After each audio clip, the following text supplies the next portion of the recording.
damos los agradecimientos a todos y cada una de las personas aquí reunidas, ya que los debates han tenido una acogida muy importante.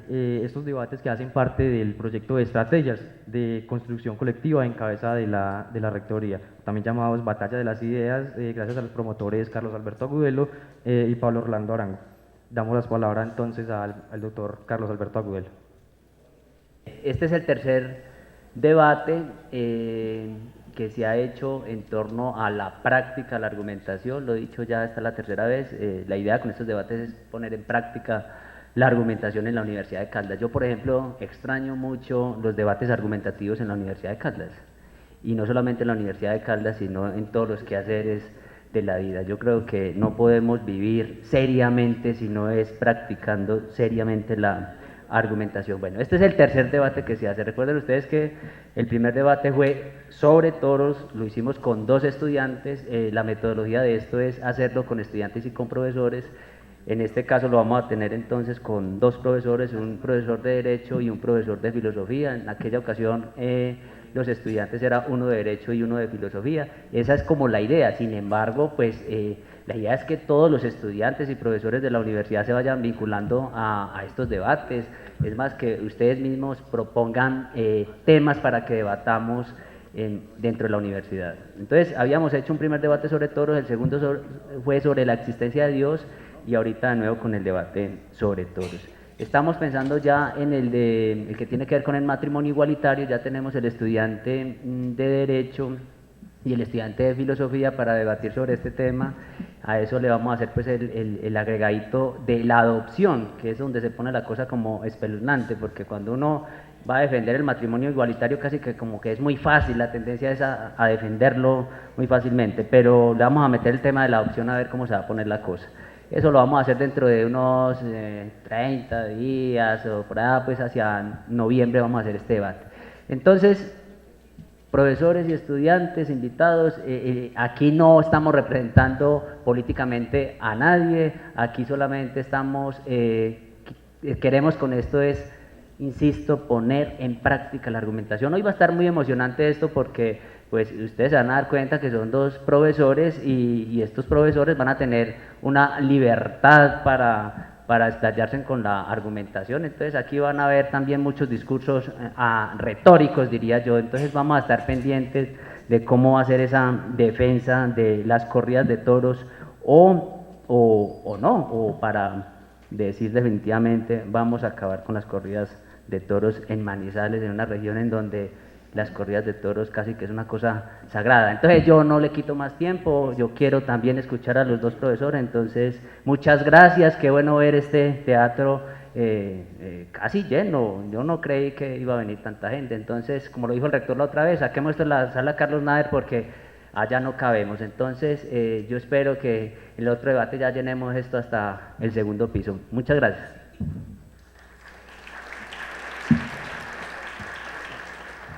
Antes de decir la metodología, pues quisiera presentar a los ponentes de esta noche.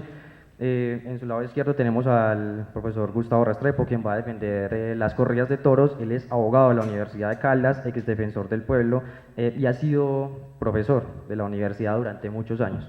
Ha dictado clases como de Hacienda Pública, Derecho Económico, Derecho Constitucional, entre otras. En el lado derecho tenemos al profesor Orlando Londoño, quien defiende los toros, es filósofo de la Universidad de Caldas, decano de la Facultad de Artes y Humanidades y profesor del Departamento de Filosofía. Ha dictado materias como filosofía antigua, Hegel, entre otras. La metodología va a ser la siguiente: cada ponente irá a hablar 3 veces, cada intervención va a ser de 5 minutos.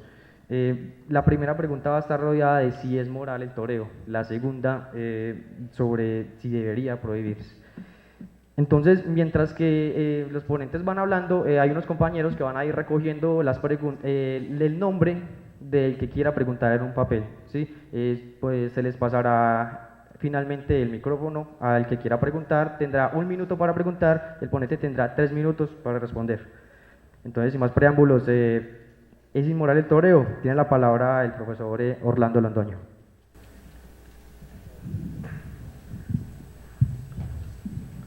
Doctor Gustavo, bienvenido.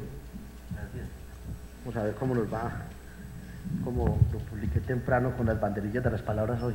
Pero yo aclaro que estoy aquí por la invitación de la rectoría, no por usted. ¿Está bien, doctor? No. Estoy seguro que de su talante es el rector el que tuvo que haberlo invitado, doctor. Además porque entiendo que a los dos les gusta el tema de los toros, ¿no? Ah, pues yo sí. Muy bien.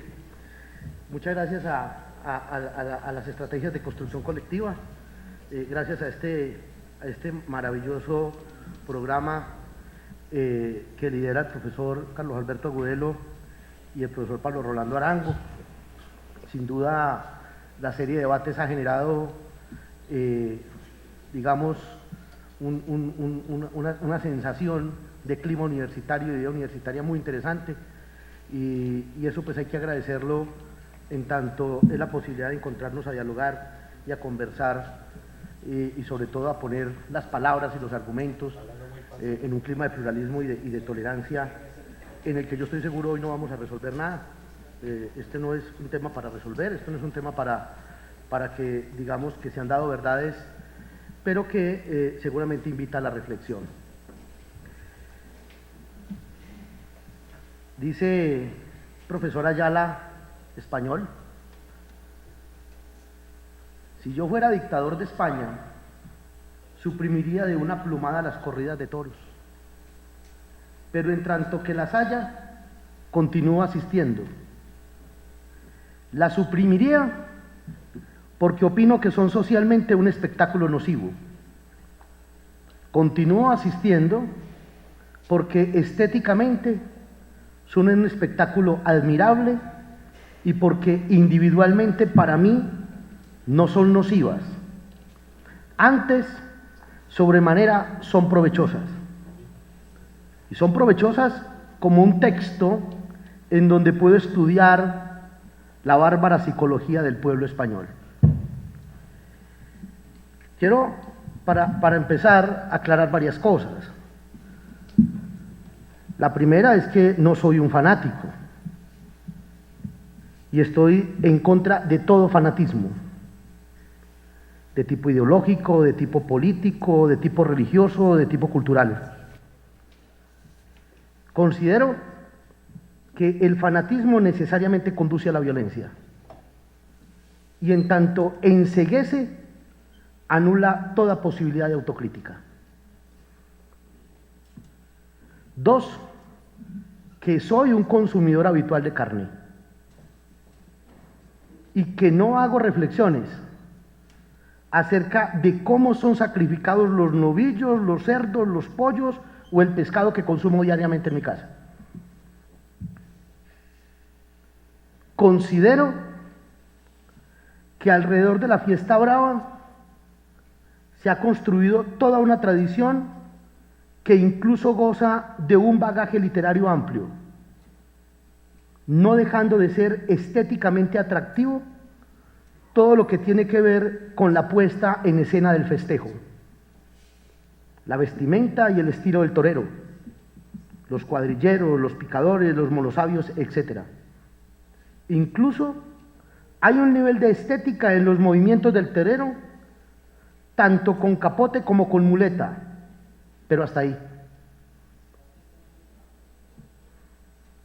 Cuarto, soy partidario del máximo de libertad en todos los ámbitos: económico, lingüísticos, sexuales, religiosos, políticos,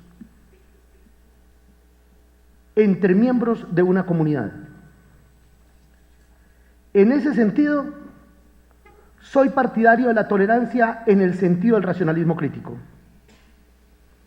Y por tanto estoy en contra de todo prohibicionismo, excepto donde el tema es la intolerancia o donde lo que está en juego es la libertad y la integridad de los otros.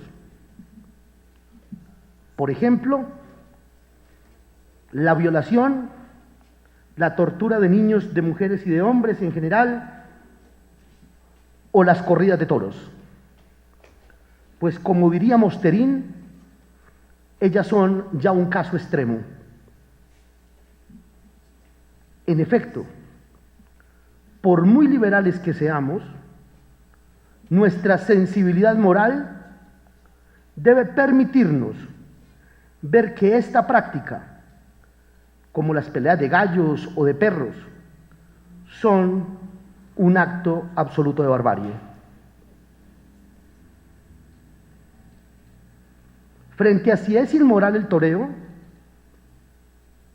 defiendo el punto de vista del sí, pero no dudo de que es un tema espinoso y complejo. En primer lugar, y no podría ser de otra manera en mi caso, tengo un profundo respeto por la vida en todas sus formas, cuestión que le he aprendido a la concepción de la vida orgánica de Hegel. Bastaría mirar la infinitud de coincidencias que tienen que darse para que la vida sea posible en todas sus formas. No hablo solo de la vida de los animales humanos, sino también de la vida de los animales no humanos, incluso de la vida de la naturaleza vegetal. Ese solo hecho es fundamental en mi apreciación de la vida y, por consiguiente, del rechazo absoluto a toda forma de violencia y de tortura. Podría considerarse que nuestra relación con los animales no humanos se diferencia fundamentalmente en que gozamos del privilegio de la racionalidad y que incluso podríamos soportar sobre esa base que podemos hacer con los animales lo que nos plazca. Pues la razón hace o nos hace creer superiores. Y eso es un indicador para la forma como nos comportamos con el resto de la naturaleza, con los animales no humanos incluidos y también con los humanos. Y pensar que están a nuestra merced y que son parte de nuestro espectro de dominio. Este planteamiento me hace pensar que quienes hoy son simpatizantes de la tortura animal en todas sus formas y en general que les viene a menos el cuidado de la vida en el planeta, están sumergidos en los más profundos imaginarios del pensamiento moderno. Una herencia que, como muchas otras desastrosas, nos ha dejado, por ejemplo, la modernidad. Cito a Mosterin: toda Europa había sido un hervidero de supersticiones y crueldades, de censuras, quemas de herejes y represiones, y de torturas públicas de animales humanos y no humanos, incluidos el lanzamiento de gatos desde las torres de las iglesias, las peleas de perros y de gallos, y de perros contra osos, y los encierros, acuchillamientos y corridas de toros. Frente a esta sordidez y violencia, la Ilustración trajo a Europa la apertura de las mentes y la suavización de las costumbres.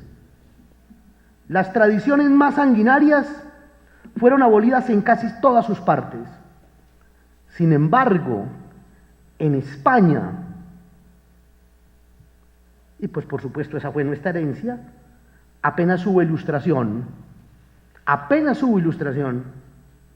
y Fernando VII cortó de cuajo sus débiles brotes, restaurando la Inquisición y la tauromaquia, entre otros horrores. España se convirtió en una excepción y una anomalía. La famosa España negra, caricaturizada por Goya, una anacrónica bolsa de crueldad y criterio alejada de cualquier ciencia y compasión. Mi posición es esta, hasta ahí Mosterin, mi posición es esta. Es aceptable como poner la racionalidad como elemento que genera superioridad en las relaciones entre el hombre y los demás seres de la naturaleza. No hay duda que ese factor, en tanto nos genera autonomía, capacidad de tomar decisiones y nos pone a gozar de los sueños de libertad, nos genera una condición diferente con los animales no humanos. Sin embargo, lo que vemos es que muchas veces la racionalidad deviene en barbarie y que por tanto no tiene mayor valor por esa razón la vida de un animal, en este caso la vida de un toro. Profesor, el tiempo. ¿Cuánto me falta? Listo. Bueno, está ahí, primera parte. Ahora le damos la palabra al profesor Gustavo Restrepo. Profesor, no le falta, me quedé viendo 5 minutos. 2 veces. Muy bien, no hay problema. Bien, buenas noches. Yo también debo manifestar públicamente mi agradecimiento por la invitación de la Rectoría y mi complacencia como miembro de esta comunidad de la Universidad de Caldas por la generación de estos espacios que espero no terminen simplemente en un ejercicio vacuo y de emulación de ego, sino que trascienda más allá a la creación de un verdadero espíritu de debate. Y por eso justamente estoy aquí, por el simple placer de debatir y de conversar con usted, profesor, y con el público que pacientemente nos acompaña. Mi propósito esta noche aquí no es representar a ningún grupo ni a ninguna profesión, a nadie en particular. Mi propósito tampoco es convencer el auditorio ni ganar adeptos. Mi propósito simplemente es ese: disfrutar este espacio en el ambiente de la discusión y del debate y de la conversación. Pero si tuviera la exigencia de concretar un propósito específico, por lo menos intentar disuadir las posiciones francamente agresivas de muchos que contradicen nuestra posición y nuestra creencia. Si me acerco a ese propósito, pues creo que habremos dado un paso importante en la construcción de una democracia más sólida. Pero oyéndolo en un comienzo, profesor, dije, pues empezamos mal, porque creí que yo debía estar sentado en esa silla, porque estamos de acuerdo en muchas cosas, por fortuna. Yo también confieso que soy carnívoro, claro, la mitad de mi plato lo copa la ensalada verde, y me declaro un demócrata radical. De manera que eso también nos puede facilitar el adelantar el diálogo. En segundo lugar, como apenas es de esperarse, obviamente yo sí censuro incluso la forma como se ha convocado este debate. Es más, este debate no debe darse como se está dando. Y no me levanto de la silla por respeto a usted y al auditorio. Es francamente inmoral la forma como se convocó el debate, porque la sola pregunta, la sola formulación de la pregunta ya presenta un sesgo. ¿Y por qué no convocar otro debate que se diga es inmoral la posición de intentar prohibir las corridas de toros? De manera que yo no sé, solo por el hecho de conversar con usted, el gusto de poder contar en lo que creemos y lo que sentimos, permanezco aquí. Pero este debate es su convocatoria, no el debate en sí, es completamente inmoral. Además, querer ponernos en una posición de responsables de algo inmoral y casi delictual ya, como lo generan algunos. Las corridas de toros no son lo único de lo taurino. El ambiente taurino, la cultura taurina, trasciende la sola corrida de toros. Y lo primero que hay que formular y defender es que consideramos que la corrida en sí misma, como usted lo aceptó, es una creación artística, fundamentalmente. Y por eso la defensa, si es que hay que defenderlas, que yo creo que no la vamos a hacer desde la tradición. Creo que ese es el argumento de menos peso.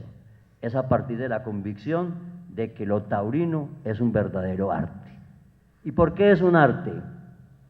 Porque es un arte que crea arte, La actividad taurina está manifestada de 1000 maneras y a lo largo de muchas décadas y siglos en todas las actividades de creación artística del ser humano. En la narrativa hay una gran producción, en la poesía ni se diga, incluso una producción mayor que la de la narrativa, en el teatro, en la música, en la ópera, en la zarzuela, en la pintura, en la escultura. Un hombre tan prolífico como Picasso tiene desde dibujos de toros en servilletas que concibió en cualquier tarde de conversación en una cafetería, hasta sus magistrales obras sobre las telas, incluso pequeñas cerámicas de platos.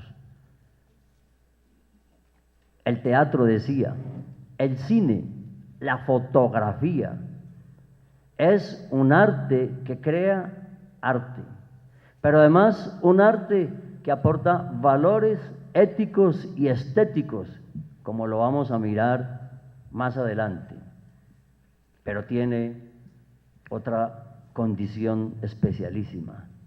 Es un arte efímero, porque lo que se crea en minutos de encuentro del torero con el toro en la arena, solo queda en nuestra memoria, en nuestra retina, en lo más profundo de nuestra sensibilidad. La corrida es, ante todo, y yo creo que aquí es el primer punto de inflexión que hay que aclarar, es un sacrificio, es un ritual que tiene largos orígenes desde la antigüedad pagana y que termina siendo una manifestación religiosa profunda. Por eso es tan difícil de entender para algunas sensibilidades de hoy, porque como todo lo hemos desacralizado. Y como el mayor intento de hoy, del hombre de hoy, es olvidarse de su mortalidad, por eso cuesta entenderlo. Pero es un rito que mantiene lo sacrificial como lo profundo de nuestra cultura. Un rito que es un ofrecimiento, un rito que es un sacrificio, sacrum facere, hacerlo sagrado. Lo que pasa es que el uso del lenguaje en las modernidades hoy lo ha desvirtuado. Y siempre asociamos sacrificio necesariamente con muerte de una persona o un animal. Desde la antigüedad, en todas las culturas y sobre todo las que se han desarrollado alrededor del Mediterráneo, está presente siempre esta figura. Pero en la corrida, como lo vamos a ver más adelante, no solo está el torero, que es donde están puestas todas las miradas para denostar, está el toro, el toro. Para nosotros, un ser mítico, para la antigüedad, un ser divino que encarnaba ese nivel de divinidad.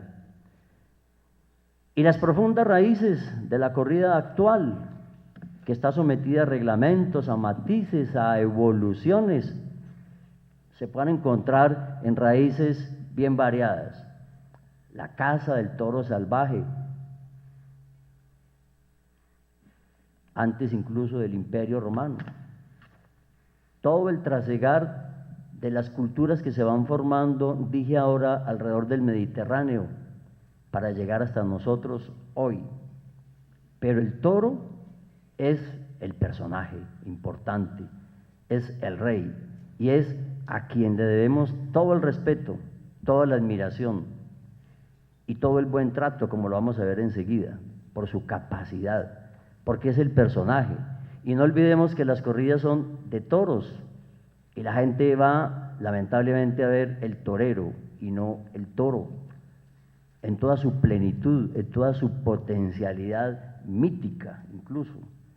Hemos perdido esa conexión con lo mítico, con lo sacrificial, que nos recuerda algo que nos molesta hoy, nuestra finitud, nuestra conciencia de poder morir en cualquier momento. Este espacio pues, no nos da toda la oportunidad de hacer ese recuento histórico. En todas las culturas, en todas las mitologías, el toro va a estar siempre presente.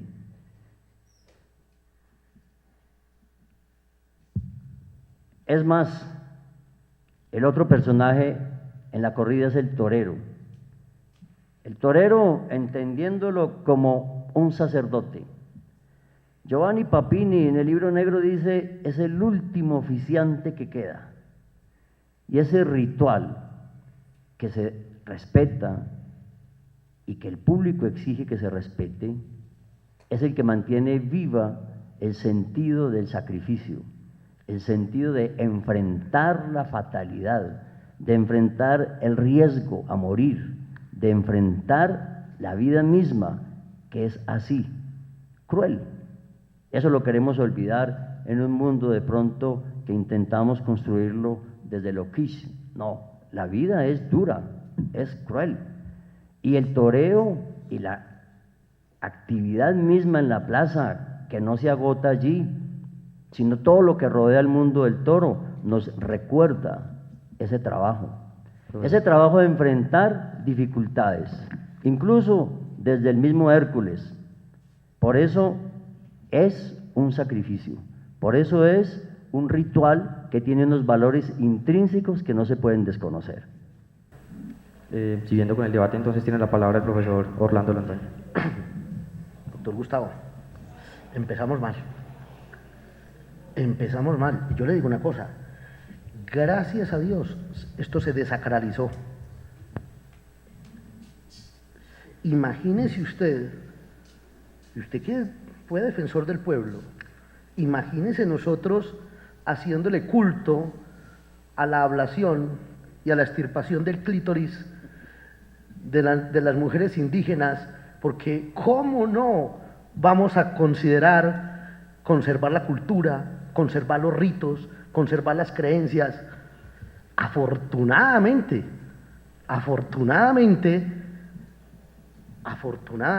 hay quienes de alguna manera entendieron que la mayoría de edad de la que hablaba la Ilustración, y que, insisto, terminó en Auschwitz, pues también nos dejó la posibilidad de desacralizar. Y desacralizar porque imagínese la justificación de la vida de un animal. Porque es que aquí yo no le quiero discutir a usted si esto es bonito o no. Y ahorita dije hasta dónde era bonito. Y es incluso bonito, por ejemplo, yo no tengo cuerpo para torero, pues usted se da cuenta, ¿cierto? Necesita uno tener cierto tipo de ser un poco esbelto. No, ¿cierto? pero para picador clasifica. No, yo sé que sí.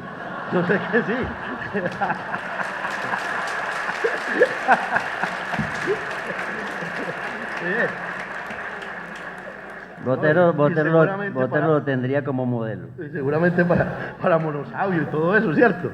Pero yo sé que se necesita esa estética, y hasta cierto punto uno dice, la corrida ofrece eso. Pero mi punto es la vida del toro.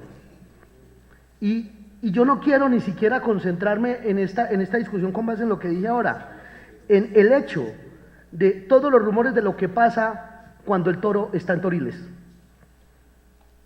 No quiero ni siquiera referirme a eso, a lo que pasa con toda la tortura y a lo que se somete el toro allá. Y no hablo de eso porque lo desconozco, o sea, porque no lo he visto en sentido estricto haciéndolo.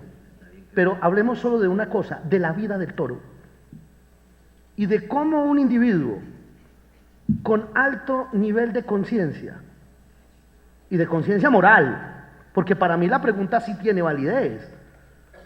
Por supuesto, la pregunta es punzante, la pregunta es lo que hace que esto se llene, pero tiene validez. Es inmoral que se prohíban las corridas. ¿Es inmoral para quién o contra quién? Pero aquí sí hay un tema de la acción humana que tiene que ver con cómo una persona en el pleno de sus capacidades racionales, alcanza el disfrute y el placer con la muerte del toro. Es que la muerte del toro es el culmen final del acto teatral. Y el toro no muere con compasión. El toro muere después de que el arsenal con el que llega el torero a él, el toro no tiene posibilidades. Así ustedes digan que el toro nació hecho para eso, que el toro ha sido creado para eso, que el toro trae eso en su sangre.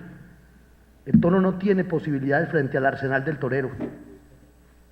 Tiene que ver con cómo la racionalidad nos pone en una condición distinta frente a los seres de la naturaleza, y que esa condición no puede ser la de ser superiores para hacer con ella lo que nos plazca, sino que al contrario, tiene que ver con cómo la racionalidad me tiene que permitir protegerla. El goce, el disfrute del deseo alrededor del sufrimiento de un animal no puede ser concebible en un país como este. Es plenamente inmoral. Y mire que no estoy poniendo el tema del toro. No estoy diciendo si el toro es inmoral, si no lo es. No, estoy diciendo de quien asiste a la plaza y goza con el tema. Pero usted ha dicho otras cosas. Ha dicho, hablando del tema del ritual, yo me pregunto si no es un país como este, que no goza precisamente de los niveles de calma y de tolerancia, está preparado para esos rituales, ¿cierto? Estamos preparados para rituales, insisto, detrás del ritual se justifica lo primero que dije los indígenas, y segundo, detrás del ritual se justifican prácticas bárbaras. No. Mire, primero que todo, usted nos está poniendo en un terreno falso. Nosotros no disfrutamos con el dolor del toro. En primer lugar, deme una evidencia de que el toro sufre. Deme una evidencia de que el toro sufre. Claro que puede experimentar dolor, es un mamífero vertebrado que tiene un sistema nervioso central, pero que sufre, tiene conciencia de sí, sabe que va a morir, se sabe finito. En cambio, el torero, con su racionalidad, enfrenta el toro, pero además, cuando enfrenta el toro, decide poner en riesgo su vida, porque el toro, doctor, mata. El toro mata, y no vaya a creer usted que es porque está en el ruedo, en el campo abierto, en cualquier espacio abierto, el toro ataca, el toro acomete. Pero nuestro respeto parte es por el toro. Claro que nos ofende y nos molesta que el toro sea maltratado. ¿Y sabe cómo han dicho muchos cronistas? Hay que mirar una ecuación. ¿Quién estuvo por encima, el toro o el torero? Porque con su razón usted tiene que vencer esa dificultad. ¿Y por qué es arte? Porque hay geometría. La línea del toro es una línea recta de embestida que el torero, con su sagacidad, inteligencia, valor, pasión, intrepidez, tiene que convertir en una línea curva y llevarla al infinito. Y que ese momento duro, cruel, brutal, gane en belleza. Claro que hay complacencia. Usted no sabe lo que yo sentí cuando la vida me dio la oportunidad de estar parado frente al Guernica. Y en el Guernica, el personaje fundamental es el toro para simbolizar el sufrimiento del pueblo español. Y no me venga a decir ahora que no estamos preparados para ver corridas de toros. ¿Cómo es eso? Si las corridas de toros están aquí desde nuestra fundación. Claro que me entusiasma que esté aquí la gente. Claro que me entusiasma que la gente proteste. Lo que me duele es que no protestemos contra la desaparición de las personas, con que la racionalidad no la estemos utilizando a ver cuándo nos vamos a dejar de matar aquí. Eso es lo que a mí me duele. Pero usted no puede llevar los valores de nuestra sociedad, que además están escritos en una constitución y que a nadie le parecen interesar, y una corte que ha dicho 8 veces en una sentencia y en un auto, y la sentencia del Consejo de Estado la semana pasada. Eso sí me preocupa. ¿Qué tipo de sociedad estamos formando cuando no respetamos ni lo que dice la Corte ni lo que dice la Constitución? Porque si quiere, ahora hablamos de lo que ha dicho la Corte, porque para advertencia de los amigos de la fiesta de los toros, no nos confiemos de la protección de la Corte. Claro que sí. ¿La razón en qué terminó? ¿En qué terminó? En eso que usted está diciendo. Yo provoqué esta semana, coincidencialmente en el salón de clase, un debate sobre la ablación femenina. Un debate. Y vamos a ver las posiciones. A ver las posiciones. ¿Y qué vamos a hacer? Y entonces, ¿qué vamos a hacer también cuando la Corte le ha prohibido a comunidades religiosas venir a predicar en las comunidades indígenas? Y lo ha dicho. Claro que sí, el tema de la ablación, eso es un tema, pero no me lo compare en absoluto, porque usted está poniendo aquí en el escenario una mujer indígena. Pero es que no son solo las indígenas nuestras. ¿Sabe cuáles son? Las Embera Chamí, aquí a hora y media de Manizales. ¿Y dónde estas universidades se han preocupado por estudiar el fenómeno, por enfrentarlo? No, aquí hay que prohibir las corridas de toros. ¿Cuándo ha habido aquí una explicación racional para que nos digan que impávidamente un paramilitar se pare aquí y diga, sí, yo maté 20.000? Y que los hornos crematorios no solo estuvieron en Auslin y en Dachau, aquí HH tenía hornos crematorios.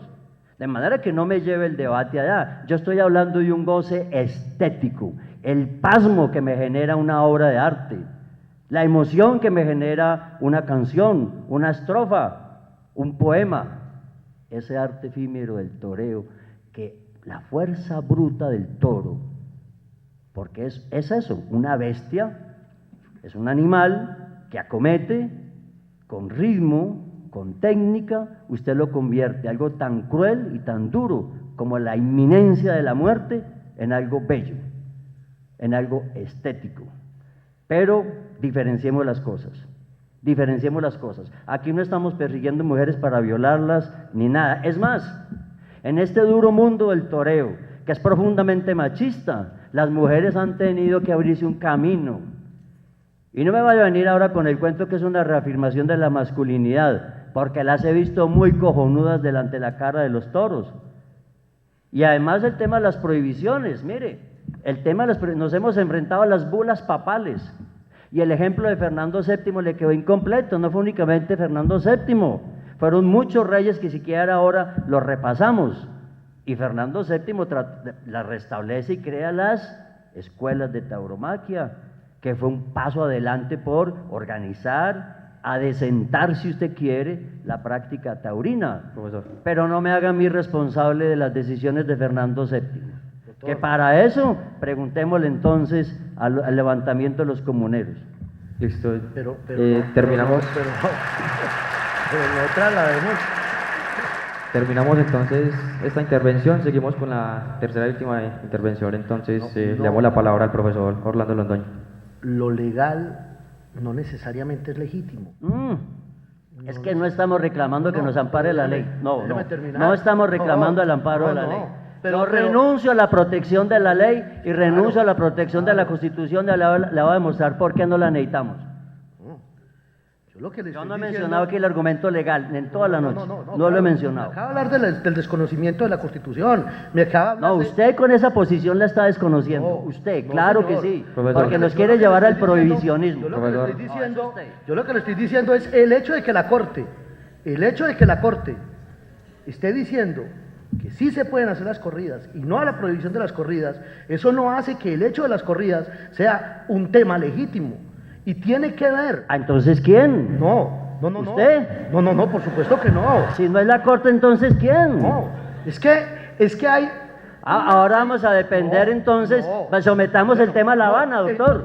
Propongámoslo en La Habana. No. Yo venía preparado para un debate serio. Doctor, entonces yo se lo pongo de esta manera. No, yo no pedí la protección de la ley. Entonces, Si no es la Corte, ¿quién? Respetemos. Entonces se lo voy a plantear de esta otra manera. Ni los papas han podido. La tauromaquia es el malvado y venal arte de torturar y matar animales en público. No torturamos, y según no, unas reglas.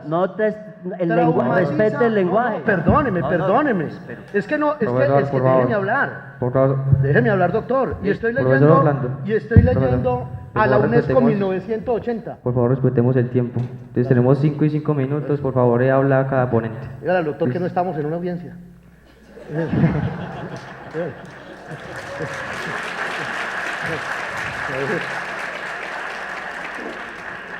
Es que se le sale abogado, hermano. No, ¿qué va? Pero le tocó serlo. Sí, yo sé. Hay unos que son abogados y a otros les tocó ser profesores. Muy bien. Muy bien. Sí, no, yo sé que sí. No, pero no le estoy diciendo por eso. Le estoy diciendo por el caso de carne que tiene lleno de carne. Muy bien. Dice la UNESCO que la tauromaquia, arte de torturar y matar animales en público y según unas reglas, traumatiza a los niños y a los adultos sensibles, agrava el estado de los neurópatas atraídos por esos espectáculos, desnaturaliza la relación entre el hombre y el animal, y en ello constituye un desafío mayor a la moral, la educación, la ciencia y la cultura. Estoy hablando de la UNESCO, 1980. Pero ¿a qué va mi punto? Aquí va mi punto. Entonces digámoslo de esta manera. La Corte, claro, hay que respetar la Corte, ¿qué tal que no? Y hay que respetar la institucionalidad, y hay que respetar los planteamientos y las sentencias. Y yo le hago una pregunta, ¿eso hace moral la corrida? Yo le hago una pregunta, ¿eso hace que la corrida sea artística? Es que el arte no puede estar al lado de la barbarie, doctor, lo ha estado. Pero déjeme terminar. Esa visión que usted tiene es absolutamente antropocentrista. Es una visión de desconocimiento absoluto del resto de cosas de la naturaleza. Esa afirmación de decir, el toro es un mamífero vertebrado y demuéstreme que no sufre porque no tiene conciencia, es un acto absolutamente antropocentrista. No de otra manera podría usted defender lo que está defendiendo. No, es que yo no estoy diciendo que sea malo. Es que aquí el tema no es de malo o de bueno. Es un debate. Le estoy diciendo. Es una posición antropocentrista en la que increíblemente se desconoce que un animal que no tiene opción, que es un ser vivo, óigase bien, que ha tenido para su existencia, imagínense todo lo que significa la posibilidad de la existencia de la vida, ese animal no tuvo ninguna opción. ¿Es que acaso al animal le dijeron quieres ir a la corrida? ¿Es que acaso el animal fue dentro de los que dijeron levante la mano los toros que quieran la corrida? El toro alzó la mano y dijo yo voy. Usted tampoco tiene que ir. No, por supuesto. Pero lo que le quiero decir es que en una visión eminentemente es esa posición la que tiene las relaciones entre el hombre y el planeta como las tenemos hoy. Claro que sí. Es la posición de pensar que nosotros tenemos superioridad. Claro que sí. Es como yo tengo conciencia, como yo tengo crítica, como yo soy capaz de verme a mí mismo, como tengo autoconciencia, entonces yo sí puedo ser diferente, yo sí tengo derechos, yo sí puedo ser un ser moral. Los otros son de mi libre dominio y yo con ellos hago lo que quiero. Mire, mi punto tiene que ver con la muerte del toro, con el irrespeto a la vida, y con cómo el irrespeto a la vida se convierte en goce, en disfrute, en placer, y eso de estético y de cultura no tiene. Perdóneme, no tiene. Profesor Orlando. Pero se contradijo porque usted empezó reconociendo lo estético y lo artístico. Sí, hasta- entonces, y dije hasta entonces ahí. Dije por hasta eso, dónde. pero es que de ahí ¿Hasta para él, dónde? por eso se contradice, No, hasta ahí. porque es que para usted de ahí Pero en adelante es donde empieza lo bueno. mire, doctor, no empieza lo bueno, todo es bueno desde el comienzo hasta el final. Y la calidad de vida del toro está asegurada. Mire, tengo aquí para dejarle unos estudios que hizo la Universidad de La Salle con los responsables de la línea de investigación sobre la calidad de vida, sobre lo que preocupa a muchos del movimiento animalista. El toro está libre los 4 años, no está estabulado. El toro es transportado en las mejores condiciones. Y reconozco el acto de honestidad que usted ha tenido de no meterse en esas quisicosas de lo que se le hace al toro en los toriles porque no lo conoce, y se lo reconozco. Pero lo que tenemos que tener claro aquí es que es esa misma racionalidad del hombre la que tiene el planeta como está. Y el hecho de que a nosotros nos gusten las corridas de toros no nos pone en contra del medio ambiente. Usted, una dehesa, una ganadería de bravo es el mejor equilibrio ecológico que hay, porque no se fumiga, porque conviven las especies, porque es el mejor ambiente, es casi idílico. El hecho de que nos gusten las corridas de toros no nos pone en contra de la conservación del planeta. Esa racionalidad, ese ánimo de lucro, de enriquecerse, de explotar a los países subdesarrollados, es lo que tiene el planeta como está. El torero está ahí para vencerse a sí mismo, no para enriquecerse. Hay que ver los ricos, forrados, como dicen los españoles, asumiendo riesgos. ¿Qué le impele a estar ahí? Vencer las dificultades, enfrentar la muerte y derrotar la muerte. Eso es lo que lo lleva a él. Y es un acto solitario, y es un hombre que crea arte en un momento dado. Y además el toreo tiene valores que no se pueden despreciar: la disciplina, la entrega. La mayoría de los toreros llevan una vida casi de ascetas, de monjes, que viven en una introspección permanente, que se están preguntando todo el tiempo qué estoy haciendo con mi vida. Pero además, esa racionalidad nos está sirviendo para matarnos los unos a los otros. Nosotros no creamos violencia. Nunca ha habido muertos en una plaza de toros, salvo los de la dictadura de Rojas Pinilla en la Santa María de Bogotá. Salvo los toros. Nunca. Salvo los toros. Pero es que ese es el riesgo que el torero asume. Sí, claro, es el riesgo que el torero asume. Y si a usted le molesta tanto esa actividad, entonces yo le pediría. Es que es muy bueno uno asumir el riesgo.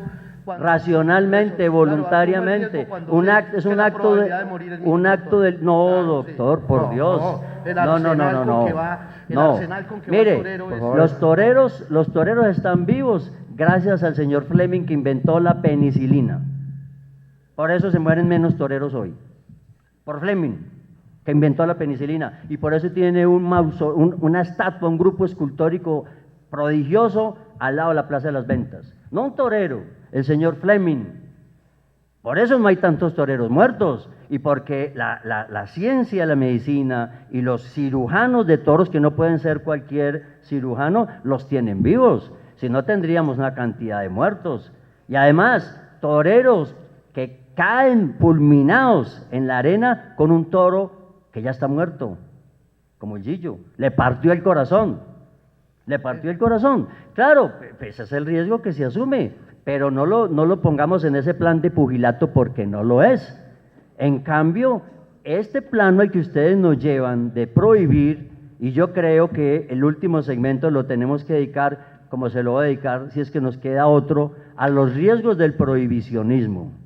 El riesgo del prohibicionismo es cerrar la democracia, falsear la democracia y acabar con la libertad.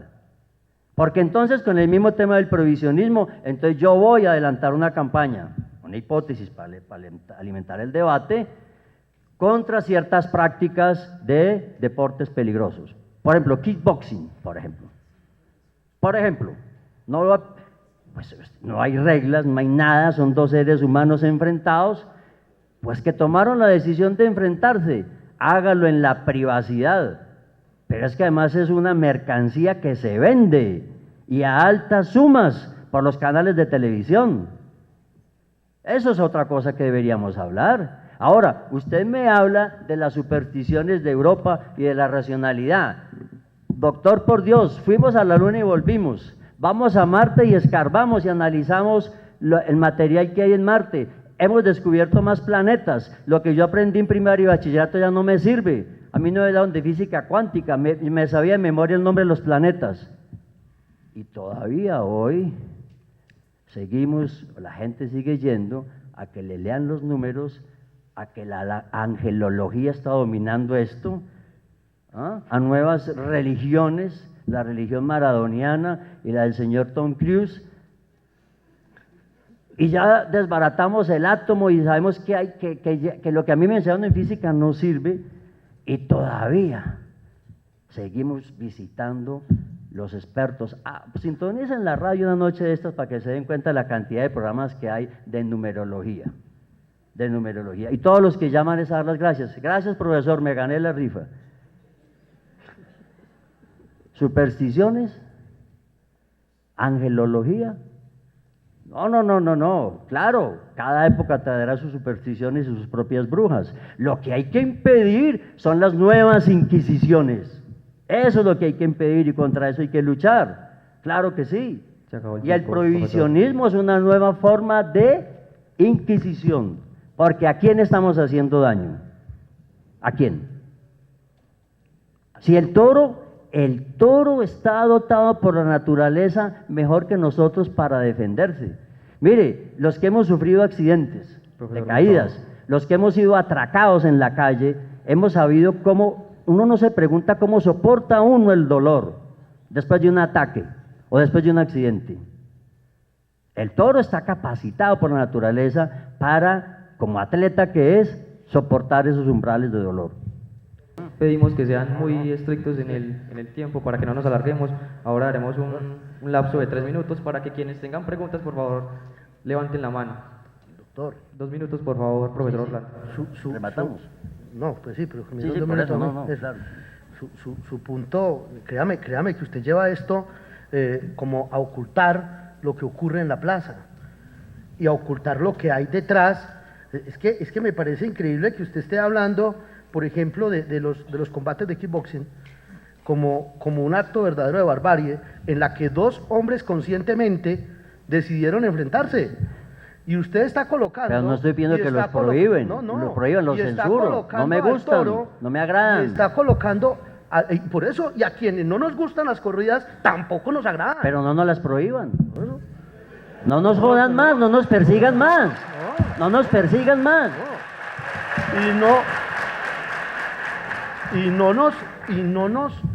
y no nos agradan por una razón, porque son desiguales.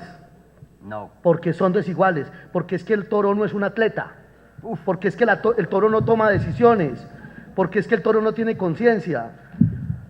Usted no sabe lo que está hablando, usted Y no sabe. porque detrás- No hable de lo que no Hombre, sabe. hombre, doctor,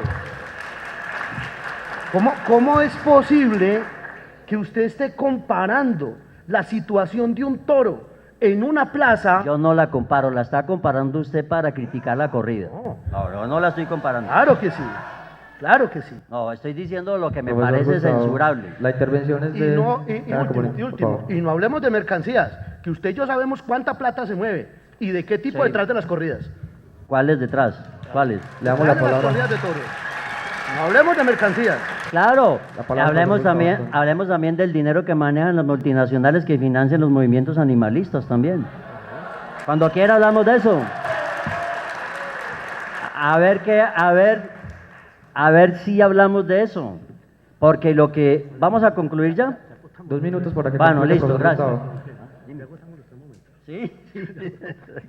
Mire, yo quiero terminar, si el coordinador, moderador me lo permite, y con su venia, y con todo respeto, señor decano, a mí sí me parece que hay que hablar de otras cosas que a mi juicio, puedo estar equivocado por una apreciación subjetiva, es completamente inmoral.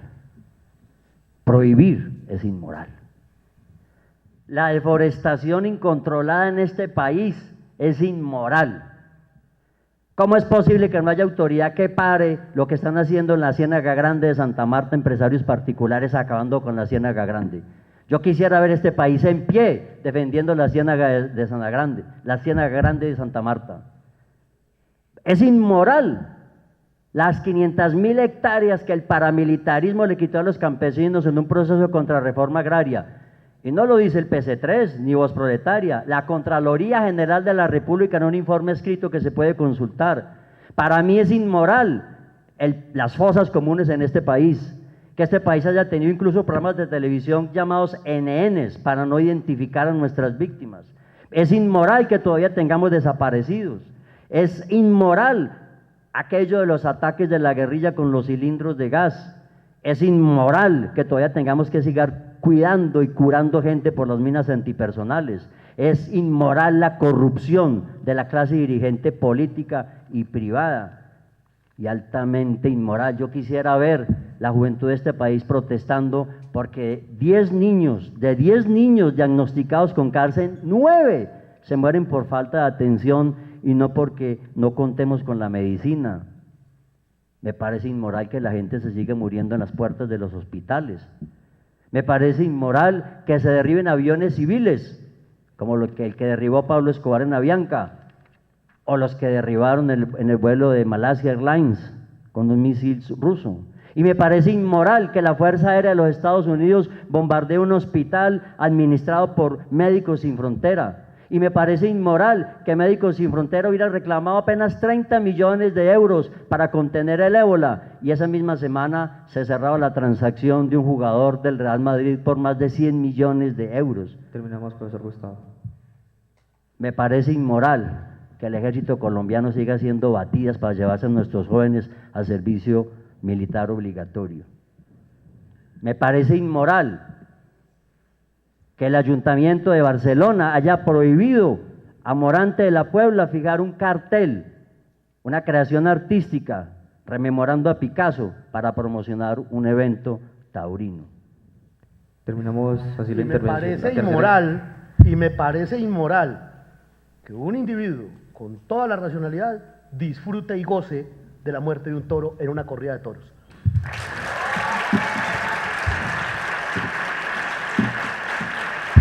Y me parece profundamente inmoral que usted nos ponga en el nivel de los torturadores. Y me parece inmoral que estén utilizando menores de edad para combatirnos, como lo vi en la Plaza de Toros de Pereira. Tenían menores de edad con una pancarta que decía que el muerto sea el torero. ¿Ese es el país que ustedes quieren?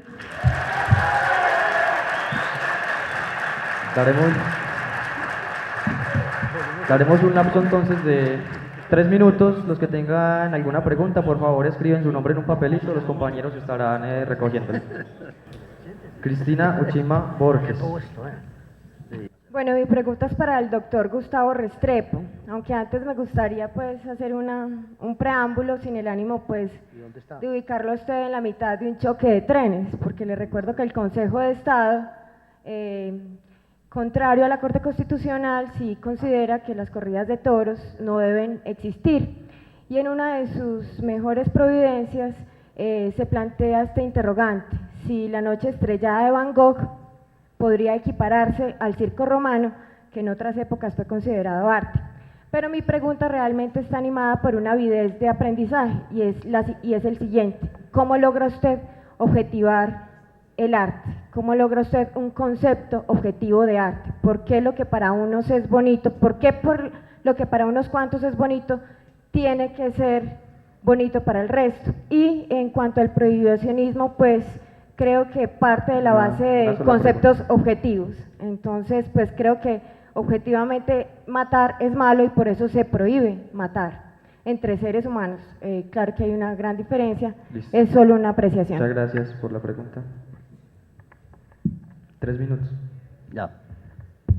No escuché bien la última parte, pero usted hizo la pregunta clave y puede quedar como sugerencia para los organizadores de esta metodología.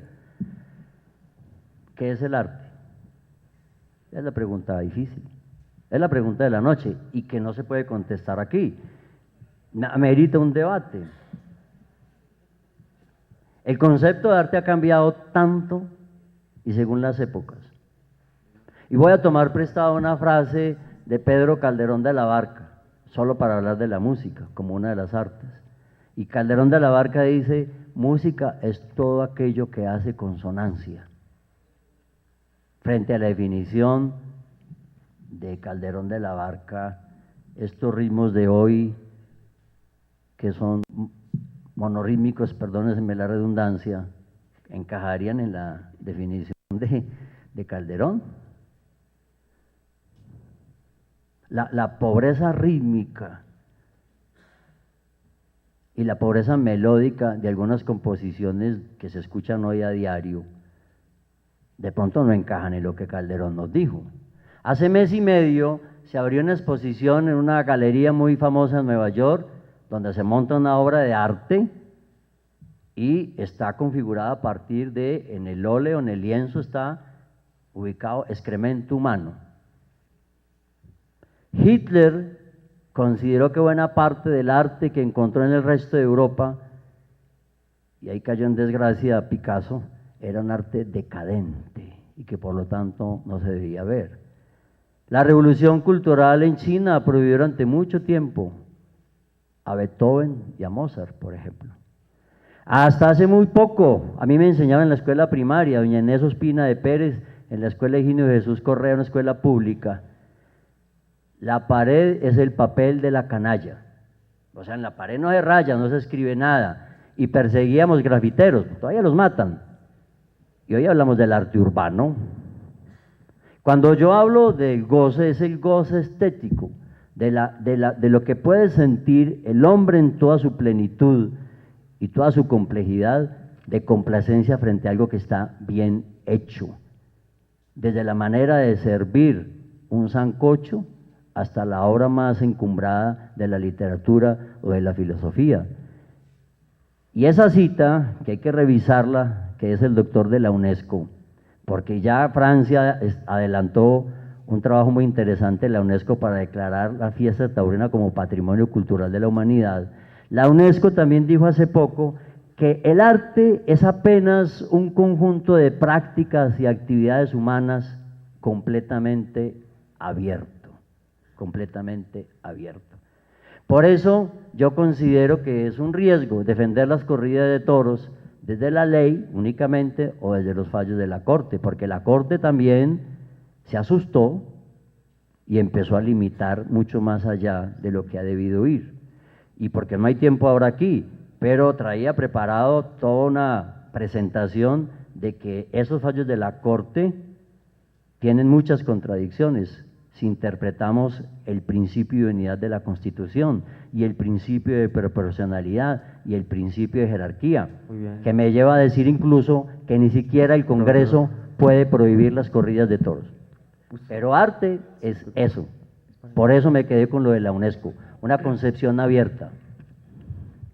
Bueno, seguimos con la siguiente pregunta. Santiago Bedoya López. Bueno, buenas noches. Mi pregunta es para el doctor Orlando.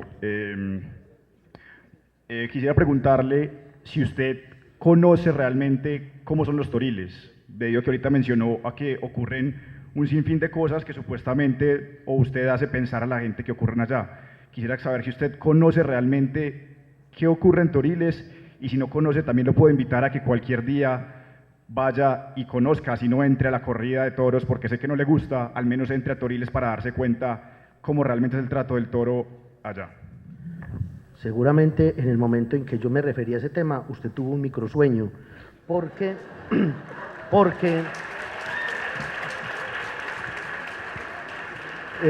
lo primero que dije era que yo no iba a argumentar ni a defender mi posición sobre lo que se decía que pasaba en los toriles, precisamente porque lo desconocía. Y yo, como sobre rumores no puedo argumentar, por eso no me refería a eso. Entonces yo no le puedo decir... Pero le hace pensar a la gente que ocurren cosas malas, y por eso lo estoy mencionando. Ah, no me interesó. Listo. Lo que pasa es que el profesor con mucha habilidad, dejó la duda. Yo no voy a hablar de eso, pero se rumora, ¿no? Pues ahí dicen cosas, ¿no? Claro. Aquí es que la gente se desaparece, que a los jueces los persiguen, pero dicen, ¿no? Entonces muy hábilmente sembró la duda. Y qué bueno que hizo la pregunta, porque ha quedado en evidencia que lo que se atribuye que pasa allá no pasa. Entre usted pues a intentar hacer lo que se dice a un toro, a ver si se lo deja hacer. Y además lo que él dicho, ¿no? Está abierta la invitación no solo a usted, a los que quieran ir y observen cómo es el manejo del toro desde que llega a la plaza. Déjeme, me queda siquiera un minutico. Un minuto. Porque sí quiero referirme a la pregunta anterior. ¿A cuál? A la pregunta que hizo, ¿cómo es? La niña allí. Y es la sobre el arte, la pregunta sobre el arte. porque viendo este tema tan espinoso, pero a la vez como tan lucrativo en muchas cosas, pues uno pensaría que nuestra Facultad de Artes y Humanidades pues también debería haber un programa del arte de la tauromaquia, y se lo digo por esta manera, o de esta manera, porque el tema del arte, como al menos lo entendemos nosotros, y como al menos lo predicamos en esta universidad y en esta facultad, está lejano de divulgar y de hacer apología a la barbarie. Y dos, Bueno, y entonces dos, sí, y sí, dos, sí. por eso, Hágale. al menos en mi perspectiva, no acepto, por ejemplo, el artista que amarra a un perro en el museo como una obra de arte hasta que el perro muere. Si eso es arte, y si eso genera un disfrute y un gozo estético, perdóname, doctor, entonces creo que estamos en el lugar que no debe ser, No, que es la y universidad. qué bueno que tocó el tema. Seguimos Qué bueno, con qué la bueno que tocó otra el pregunta, tema. profesor Gustavo. No, Nicolás. no, de una vez, porque no sé qué pregunta viene. Y usted se apropió de mi pregunta. No, era para mí, la del arte era para mí. Hágale, pues. Ah, no. Pero qué bueno que usted lo toque, y yo creo que esa será una conclusión de este debate. Profesor Gustavo. No, es que él dejó una cosa muy compleja ahí. Mire, abran el currículum a esta posibilidad. Si quieren ser incluyentes, ábranlo.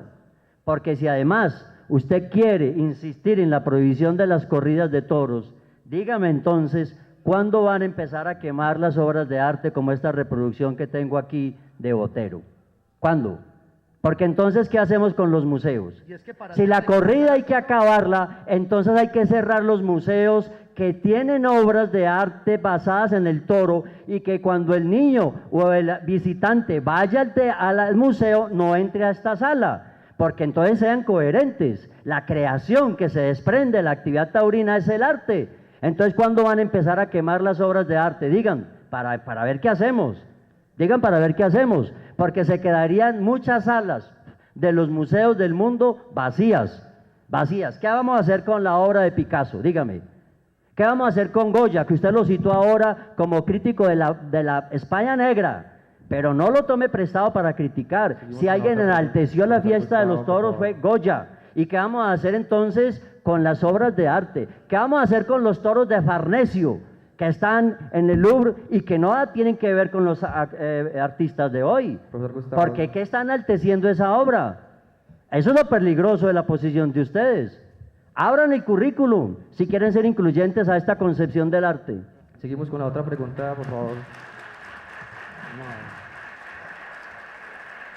Pedimos a los ponentes, por favor, ceñirse al tiempo.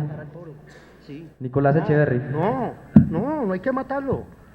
Al toro no hay que matarlo para hacer la obra. Increíble si hay un artista pues que necesita ver morir al toro para poder desplegar su investigación o su creación en un lienzo. Olvídese de eso. No, No. porque, Por favor, profesor. porque el rito queda incompleto, es el El culmen. rito queda incompleto. Es el culmen. Y cuando yo a la hora de desacralizar, no es que esté optando ahora por un Estado teocrático, todo lo contrario. Lo que a mí me preocupa es que estamos perdiendo la noción de la verdadera dimensión de la vida y de la muerte, Profesor, por favor, y de tenemos los que seguir con las rituales, preguntas, y de los tenemos el rituales. tiempo contado. Por favor, pedimos respetar el tiempo. Mi pregunta es para el doctor Orlando. Pues primero, cuando él se refería a lo de los dineros de las corridas de toros, yo le quería preguntar si él sabía, por ejemplo, de la feria de Manizales, a dónde van a parar todos los dineros que se recogen en la plaza. Y en cuanto a lo que dice, que disfrutamos del sufrimiento o de la muerte del animal, dos preguntas acerca de Por eso. favor, solo es una pregunta. Bueno, listo, entonces, no más. No, entonces la primera no, esta que es mejor.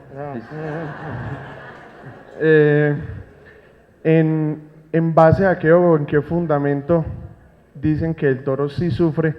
Y con lo que decía de que disfrutamos de la muerte del animal y que el animal no debe morir, ni se le preguntó que si quería ir a la corrida, los que se comen en el almuerzo, nos comemos todos en el almuerzo, ¿les preguntaron?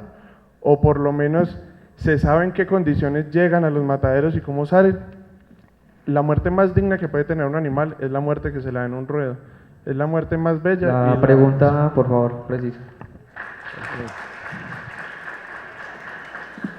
Vuelvo e insisto, quizá, y perdóneme que le responda así, pero o uno tiene el conjunto total de la discusión para saber qué ha dicho el que ha hablado o no la tiene. Usted quizá llegó tarde, no tuvo un microsueño, pero llegó tarde. Fue lo primero que dije. Uno, que no soy fanático, y dos, que soy carnívoro, y tres, que no me hago reflexiones acerca de cómo llegó la carne de pollo o de cerdo o de novillo que hay en mi plato. Pero además porque tampoco disfruto de ver morir al animal en el matadero. Jamás iría al matadero a ver cómo es sacrificado el cerdo que me voy a comer. Eso no lo hago. Y yo no puedo justificar un acto inmoral porque le da plata al hospital. Igual lo van a errar. Perdónenme. El acto, yo estoy hablando aquí de un acto individual, de cómo una persona tiene placer frente a la forma como un animal es sometido. Ese es mi planteamiento. No tengo fanatismos. Yo no me voy a gritar a la plaza de toros. Simplemente tengo una postura crítica frente al hecho de que un acto maravilloso como es la existencia y la vida de cualquier ser de la naturaleza sirva como acto de disfrute y de goce en seres racionales y aún en seres que han alcanzado máximos niveles de racionalidad, gracias a sus estudios, gracias a su formación, gracias a llamarse humanistas, y humanismo entendido no como antropocentrismo, humanismo entendido como una relación simbiótica entre hombre y naturaleza. A eso me refiero. Muy bien, seguimos con la otra pregunta. Juan David Marín. Buenas noches, mi pregunta va para el señor Orlando. Me da incluso pena pues porque usted se proclama hoy el dueño de la moralidad y el grupo de seguidores se están proclamando los dueños de la moralidad y nos están tildando de inmorales a los asistentes a las corridas de toros. Mi pregunta va, ¿qué tan moral es que de ONGs extranjeras se esté destinando aproximadamente 60.000 euros en el 2014 para el patrocinio de campañas antitaurinas y el lobby político antitaurino en Latinoamérica? E incluso… Repítelo, que no te oí bien esa parte, repítelo. Que se está patrocinando con dineros extranjeros alrededor de 60.000 euros en el 2014, campañas antitaurinas y lobby político antitaurino, incluso campañas como en la ciudad de Manizales, como la del concejal John Emayer. Por favor, la pregunta concreta. Voy a mi pregunta. Sí, señor. ¿Qué tan moral es que estos dineros se estén utilizando para este tipo de cosas prohibicionistas?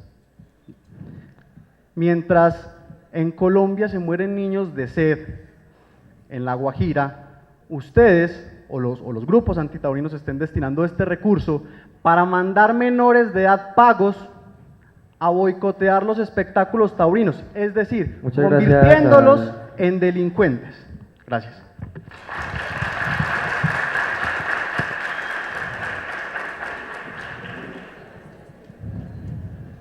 Lo primero es que yo le pido que no convierta esto en un nivel de polarización como usted lo acaba de plantear.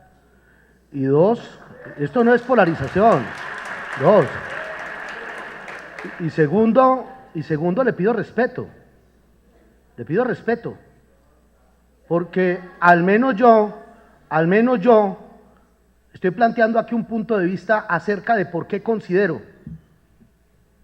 Y no sé si usted lo haga o no. Eso es un problema suyo. Yo no sé si usted lo haga o no, es un problema suyo. Pero mi punto de vista es que no es compatible el gozo con la barbarie. Créalo usted o no, reflexione sobre eso o no, usted verá. Y eso no puede ser un irrespeto hacia usted. Si usted se siente irrespetado por un punto de vista, hombre, le recuerdo que está en una institución donde lo que debatimos son ideas. Y en la que no espero niveles de confrontación como usted la está planteando, cuando dice ustedes envían menores de edad. Pues yo le cuento que yo no he mandado ningún menor de edad. Eso le quiero contar.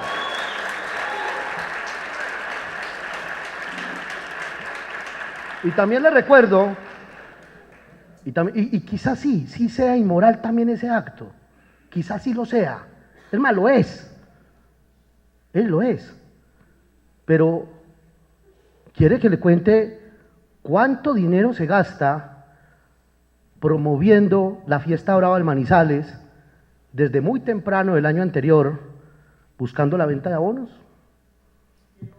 ¿No? Y entonces, ¿Cormanizales qué es? ¿Y las ONGs qué son? Privadas. Entonces, señor, yo le pido el favor a mis amigos antitaurinos, pero también a los taurinos, que también muchos son amigos míos, que no, aquí yo no estoy tratando de irrespetarlos. No, yo les estoy diciendo, tengo un punto de vista, usted verá, usted sabrá, es su relación con el mundo, no me lo quite. Así como yo le digo, usted, doctor, defiende su punto de vista, y yo no creo que todos los que están allí sentados de parte del toro, es que esto se convierte como si fuera dos bandos. No falta sino que salgamos ahorita, saquemos los estoques y entonces nos enfrentemos como si fuéramos dos grupos de hinchada del estadio. Muy bien, profesor Orlando, muchas gracias. Se acabó el tiempo. Aquí no falta sino eso. Seguimos con la otra pregunta. José Uribe. Pues primero me gustaría que por medio del sorteo la otra pregunta sea para el doctor, no todas a usted.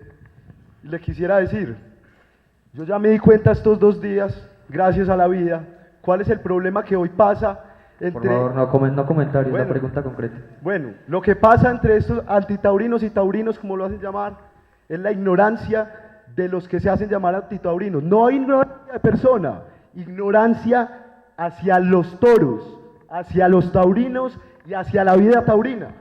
Porque ¿cómo es posible? ¿Cuál es la ahí pregunta, está la pregunta.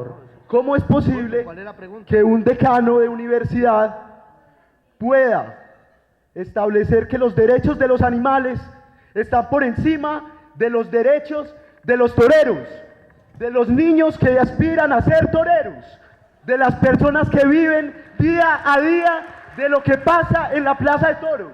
No solo en Manizales, en el mundo. Bueno, ¿Cómo es posible poner los derechos de los animales por encima de los derechos de toda una ciudad, de toda una cultura y de una nación? ¿Cómo es posible? Ya.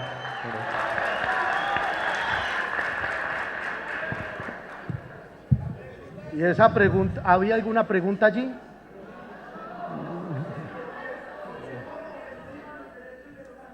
Bueno.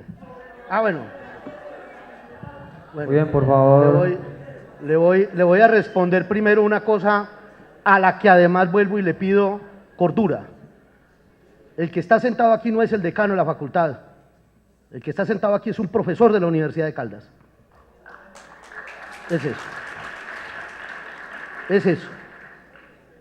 Y estoy hablando como profesor y como un ser humano que le interesa el tema. Así estoy hablando. Mi posición no es la institucional. De una vez se lo digo. Si mi posición fuera la institucional, y espero que usted que estudia Derecho, me imagino que estudia Derecho, sabe del tema. Si mi posición fuera la institucional, seguramente tendría que defender otra. Y seguramente tendría que estar consultado por muchos otros estamentos de la institución para poderme pronunciar acá. Aquí hay un profesor del Departamento de Filosofía que tiene un punto de vista sobre este tema. Y mi punto de vista es que el toro no sabe que tiene derechos. Si el toro supiera eso, no se dejaría sacar de la finca, no se dejaría sacar del potrero. Si el toro supiera eso, el toro diría no. Pero usted sí sabe que los tiene. Es que yo no estoy poniendo, yo no le estoy diciendo, es que yo no sé cuáles son el derecho de los toreros. Yo estoy hablando de un derecho fundamental en mi perspectiva, que es el derecho a la vida en cualquiera de sus formas en la naturaleza. Y si defender eso implica decirle a alguien, decirle a un hijo mío, que no estoy de acuerdo con que sea torero y que eso implique derecho, ejemplo, a su libre desarrollo, pues me pondré en contra. Él verá si lo hace o no, pero estaré en contra. Si eso implica un acto de barbarie contra cualquier forma de la vida en la naturaleza. Muy bien, muchas Ese gracias. es mi punto de vista frente a eso, y es lo que he defendido desde que me senté aquí a las 6:30 de la tarde. Profesor Orlando, por favor, antes de seguir el debate, para que no nos desviemos de las ideas, ser muy respetuosos, como lo ha dicho el profesor, son profesores, estamos en un debate de ideas, ser concretos en la pregunta y por favor muy respetuosos. Santiago Franco Motoa. Buenas noches. Una pregunta para el doctor Orlando para que salga del microsueño. ¿Qué aportan los antitaurinos económicamente a la ciudad? ¿Y en qué ayudan los antitaurinos en el cuidado del toro de Lidia? Muchas gracias. Hombre, insisto en esto. Yo no sé si aporten o no. Me imagino que pagan impuestos como lo pagamos todos. Claro. Me imagino que consumen en las cafeterías de la ciudad como lo hacen todos. Me imagino que le aportan al transporte público como lo hacemos todos. Tienen una perspectiva frente a la vida. Y que, ojo, que han caído en un problema, el fanatismo. Es que ser antitaurino no significa ser fanático, hermano. Pero han caído en el fanatismo. Ese es el problema. Que si la fiesta brava le aporta o no, seguramente. También pagan impuestos, también consumen en las cafeterías, también hacen todo lo que normalmente hacemos en la vida económica de una ciudad. Pero esa no es la justificación y la perspectiva de lo que yo estoy hablando. Yo no me he metido con ese tema. Insisto, sí, para que esta ciudad se desarrolle económicamente, eso implica un atentado y que la gente disfrute y goce con la barbarie y la muerte de un ser vivo en cualquiera de sus formas, pues hombre, yo preferiría llamar a toda la población a hacer un acto creativo que permitiera buscar otra forma. ¿No? Pues no faltaría sino que fuera la única, pues. Faltaría pues que aquí tuviéramos que decir que lo que somos nosotros económicamente eso le debemos a la fiesta brava en Manizales, faltaría no eso. Yo quiero intervenir en ese punto porque se tocó un tema complejo.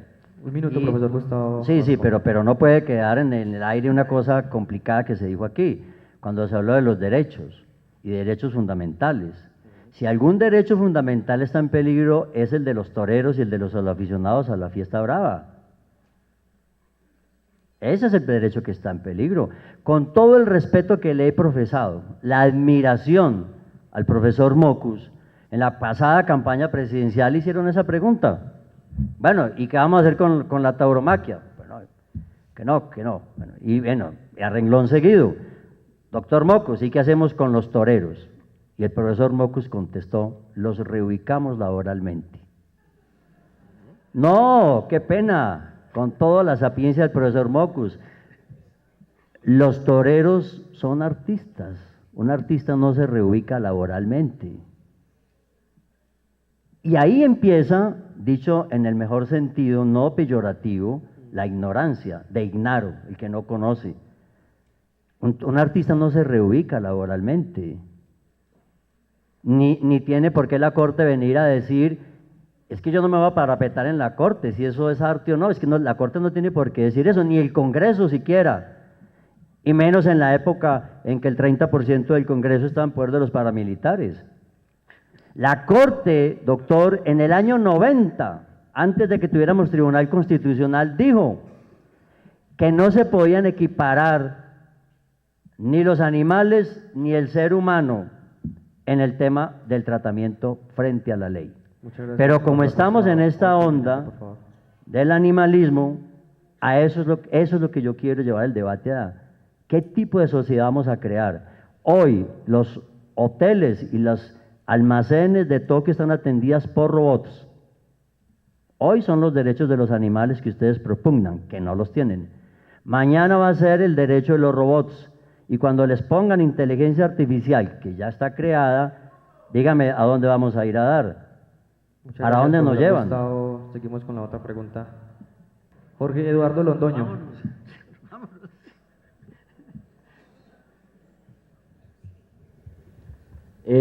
Bueno, la pregunta va para el profesor Gustavo y con todo el respeto que merece este ilustre público, pues mi pregunta va a que ustedes como abogados y los que están estudiando Derecho, respetando la carrera, tienen un problema y va a lo que va la pregunta y es, si los animales tuvieran los mismos derechos que las personas, yo considero que todos los que estudian Derecho y son taurinos cambiarían totalmente esa opinión. Usted, profesor, ¿qué opina, siendo un abogado ilustre, que creo que es, y al respecto de qué pasaría, cuál sería su posición si los derechos de los animales fueran los mismos derechos que tenemos nosotros como hombres? Es que usted está planteando una cosa completamente... Contrafáctica. Sí, contrafáctica. Pero mire, primero, yo no estoy aquí sentado como abogado, no me avergüenzo de serlo, pero muchas veces me pregunto, carajo, ¿el derecho sirve para alguna cosa? Mire, gracias al derecho es que podemos proteger los animales. Gracias al derecho y a la ley es que podemos proteger las especies que están en extinción. Gracias al derecho es que podemos cerrar el tráfico de especies en vía de extinción. Gracias al derecho. Pero además le cuento otra cosa. Eso que usted está planteando me hizo acordar de lo siguiente. Tengo una amiga que vive en Calarcá, tiene un gato que lo ama, no lo cuida, lo ama. ¿Cómo lo ama? No le da carne para que no se enferme. Como lo ama, no lo deja asomar a la ventana porque se cae y puede sufrir un accidente. Como lo ama, lo hizo castrar para que no persiga gatas en el vecindario. Cuando se promueven las campañas masivas para esterilización de las mascotas, yo quisiera oír el discurso de ustedes acerca de los derechos de los animales. Ustedes deciden cuándo esterilizarlos. ¿Sabe por qué se exasperan ustedes? Porque no han podido convertir el toro bravo, que es un animal lindo, estético, armonioso, toda la fuerza de la naturaleza, toda la fuerza telúrica, no lo han podido domesticar y no lo han podido volver mascota. Ese gato le negaron la condición de felino y hay que ver los pobres perros que les niegan su condición de perros encerrados en 40 metros cuadrados y disfrazados en la ciclovía. ¿Dónde están los derechos? Muy bien.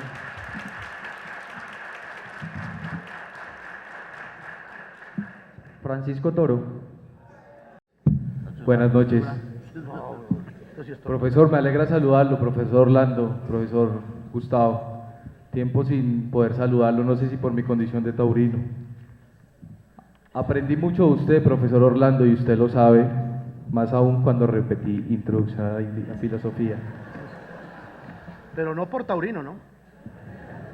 Probablemente por estar en ese... Por favor, la pregunta concreta. Con esta pregunta no pretendo, y permítamelo 20 segundos, atacarlo a usted, profesor, sino aplaudiendo este espacio de deliberación y reflexión, buscar alternativas para que los taurinos y los antitaurinos podamos llegar a un punto medio en el cual no se siga generando fobia hacia los taurinos. La pregunta es la siguiente, profesor Orlando. ¿Qué opina usted? Y en eso me gustaría que fuera un poco más, ahondar un poco más, de que las campañas antitaurinas hoy estén generando fobias en las personas que son seguidoras de ellas, puesto que hoy a los taurinos nos toca escondernos o nos toca negar nuestra condición de taurinos porque el fanatismo antitaurino ha hecho que nos señalen, que nos impropien y que nos ataquen. Muchas gracias. Francisco, ¿generan fobias en quién? Que no te entendí ahí. Se la voy a repetir. No, pero generan fobias contra los taurinos. Exacto. Allá.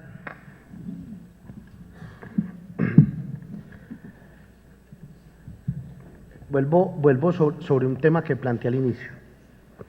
Y usted me lo ha escuchado y me lo ha escuchado siempre.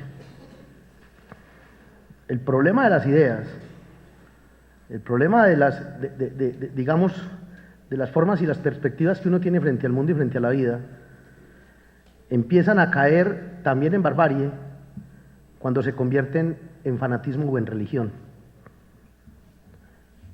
Eso es cierto. Y en efecto, estamos, y no solo en la perspectiva de los taurinos, también en la perspectiva de la discusión sobre género y también en la discusión sobre LGTB, estamos llevando a niveles de fanatismo.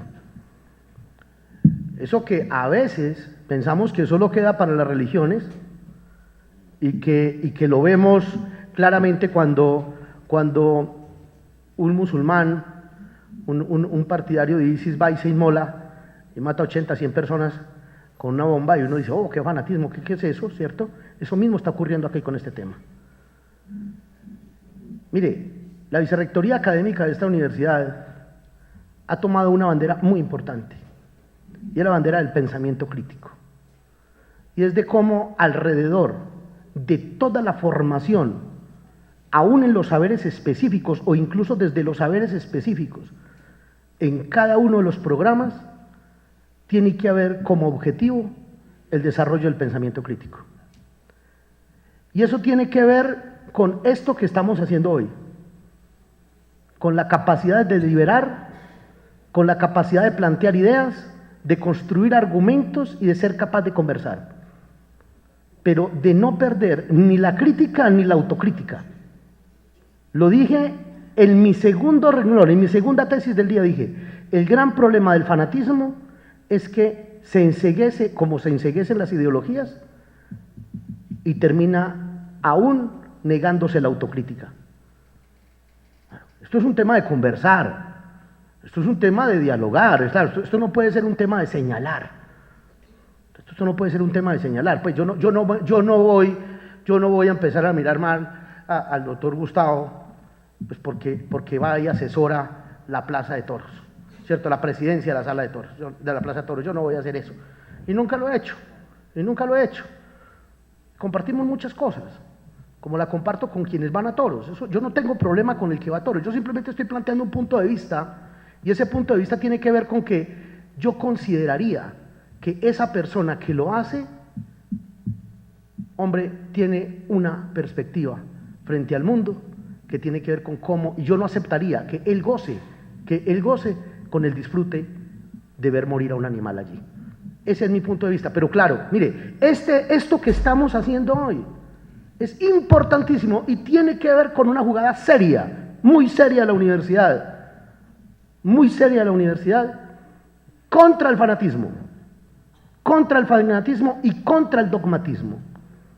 Profesor Orlando. Es, digamos, un principio, y sé que no gusta esto que voy a decir, es un principio fundamental liberal y de sociedad libre, de ser capaces de conversar frente a los temas que nos preocupan y que nos generan serias dificultades. Muy bien, seguimos con las dos últimas preguntas. Esta es para Carlos Vargas. Buenas noches. Mi pregunta es para el profesor Gustavo. Profe, bueno, el debate esta noche es acerca de si el toreo es o no inmoral. Entonces, concentrándonos en eso, dejando aparte todo el problema económico y eso, quisiera saber, bajo la idea de que causarle sufrimiento, imponerle sufrimiento a un ser vivo, sea humano o no, es inmoral, y si a un toro se le está causando sufrimiento también lo sería. ¿Usted piensa que eso es así o no? Es decir, si un toro sufre y si esto para nosotros es inmoral, ejemplo, si yo le causo dolor a una persona, lo maltrato de alguna manera, considero que eso es inmoral, ¿por qué para el toro no lo sería? No entendí, pero voy a intentar contestar desde lo que percibí. No, mire, vea, La pregunta yo concreta, entonces. creo interpretarlo y si no, pues me disculpe y me corrige. En primer lugar, ya pusimos unos puntos. Nosotros consideramos, y hay como desde la ciencia y de la zootecnia, etcétera, que el toro no sufre, que experimenta dolor, claro. Ahora, por el miedo al dolor, entonces no nos enamoremos. No nos enamoremos, renunciemos a enamorarnos, porque el amor duele, también duele. Y lo mismo, pudiéramos adelantar entonces una diatriba contra las mujeres que eligen el parto sin dolor, por escapar al dolor, o armémoslo contra aquellas que quieren regresar al parto natural, entonces que se están torturando, autoflagelando, que es una relación que no se entiende, que no es razonable, un dolor que se puede evitar, ¿por qué no lo evita? Esa es la dificultad de esta discusión, Y el otro punto que quiero aclarar cuando hablaron de la parte económica es que a la actividad taurina no la subsidian como subsidian otras actividades culturales. Y la Corte y la Constitución dijo, esto es una actividad cultural y es una expresión artística que está perseguida. Ahí es donde están las contradicciones también de las decisiones en la Corte y del legislador. Muy bien, muchas gracias. Entonces vamos con la última pregunta. Joana Milena Zamorano.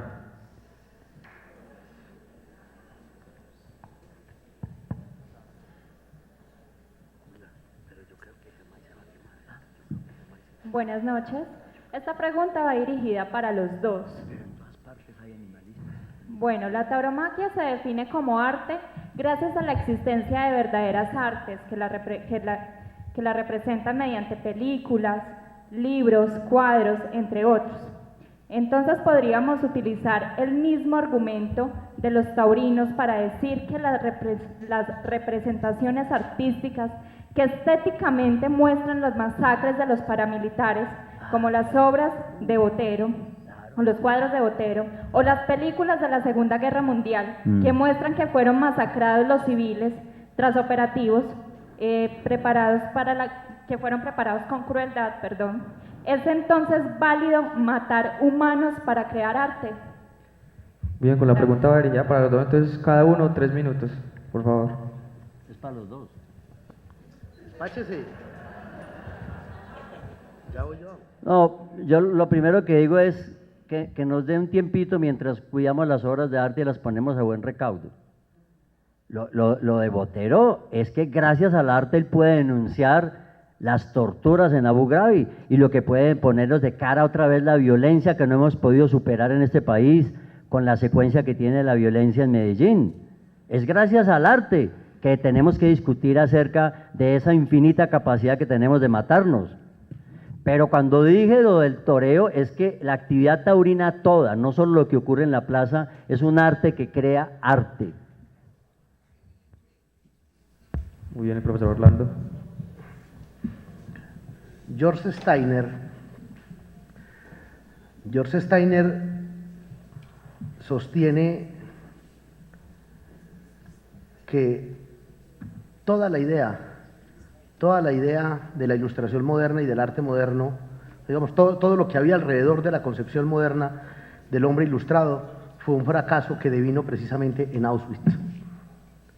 Y dice George Steiner que como hombres que en las noches leían a Goethe, leían a Voltaire, iban a los grandes conciertos de Bach, por las mañanas conducían al pueblo judío a las fábricas, a los crematorios. Y luego dice George Steiner, con el problema de que ninguna nota dijo no. Y dice, y los conciertos están grabados, y los gritos de los que allí fueron torturados no fueron escuchados, dice él. Es que detrás del arte también hay barbarie. Y Walter Benjamin, sigue diciendo Steiner, Walter Benjamin, que murió en la frontera franco-española, ahí antes de que fuera, o mejor dicho, que fue asesinado por los nazis en la frontera franco-española, sostenía que detrás de toda idea de la cultura hay una idea de la barbarie. Es que el arte también ha estado del lado de la barbarie. Es que el arte es una producción humana. Pero usted tiene razón. En una visión distinta, en un humanismo distinto, no podríamos justificar eso. El arte, como la literatura, que tienen que tener una posición crítica, de denuncia, de confrontación, no puede justificarse sobre la base de la barbarie.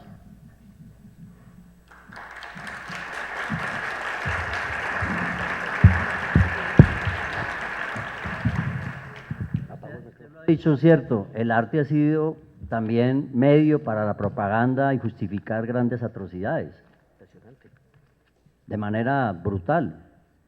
Y esos mismos símil que hace el profesor, también traído, pues también los vemos en el país. Los mismos que van a misa a la catedral, pagan impuestos, salen a financiar grupos de paramilitares también para matar.